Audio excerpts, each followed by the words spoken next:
Straight up, I have to say I'm torn on this one. This means I'll be doing my first I've reached a fork in the road review.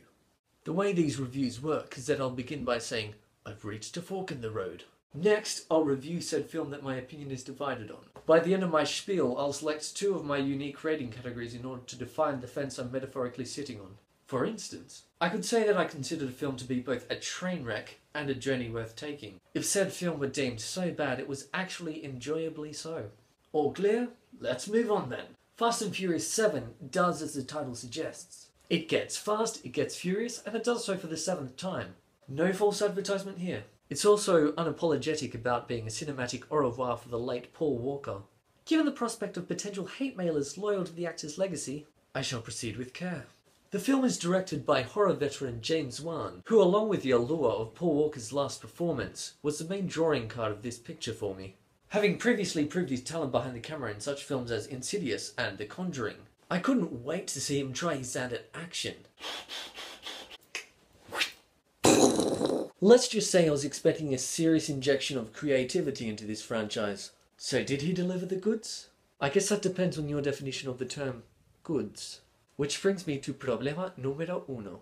A seeming prerequisite of this franchise is not only the presence, but gratuitous display of scantily clad women. Sure, the film takes a brief aside to make fun of the way men objectify women. Yet in the very next shot, the camera decides to focus on some undisguised derriere. You could say they're trying to please opposite sides of a broad audience. I'd call it just a tad hypocritical.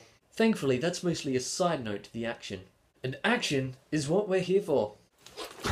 Our film kicks into gear with the introduction of Jason Statham as the film's villain. Now that casting was a good move. This is an actor who excels at playing an uncompromising badass. Making him the bad guy just makes sense.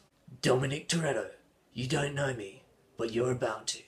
It just makes sense. In fact, every time he enters the scene, I get excited about the film. The excitement doesn't always last though. Statham's presence generally means we're in the thick of the action. Action which, on one hand, is handled really well by director Wan. Yet, it's also not. The film suffers from post-2000 shaky cam syndrome.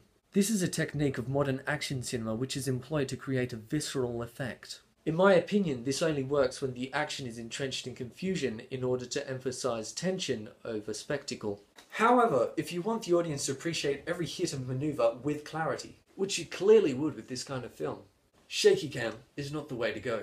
That said, there are some surprises in the cinematography department that manage to elevate some of the action sequences. When it comes to action set pieces, this franchise likes to capitalize on the ridiculous. Suspense of disbelief is required. For the most part of the film, you just sit there thinking, yeah, okay, this guy is chasing this guy because of such, and this guy is shooting at that guy because of that. But there's nothing special in terms of camera work or choreography to make it feel more than generic. But then, out of the blue, comes a moment that demands your attention. They're the small moments that make me think, how can I just like this movie? This is awesome. These are the little flourishes of action or humorous gags that arrive at just the right moment to save the day. So back to that fork in the road. On the one hand, the film comes across as competently made, albeit fairly generic. Because of this, I feel like saying, I should have waited for the DVD.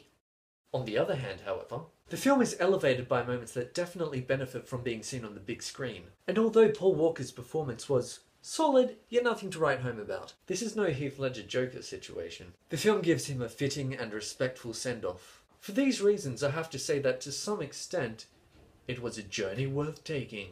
Well, what did you think of Fast and Furious 7? Was it too fast? Not furious enough? Did it have the right amount of 7? Please like and let me know in the comments section below.